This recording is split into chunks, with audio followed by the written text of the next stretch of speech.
Good evening, and welcome back to The Story. This is old-timey news anchor Dan Haggerty. Tonight, dispatches from the front lines, the lines that divide Oregon and Idaho, holding fast since Oregon's formation in 1859, and now showing signs of dissolution.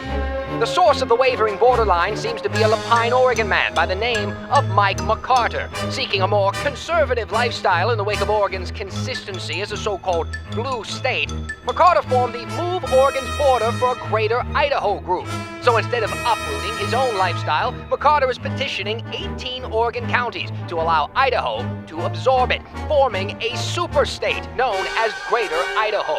But the borders appear affixed and not keen to waver. Only 3 counties have approved McCarter's petitions, and both Oregon and Idaho state legislators would have to approve shifting borders, along with the U.S. Congress.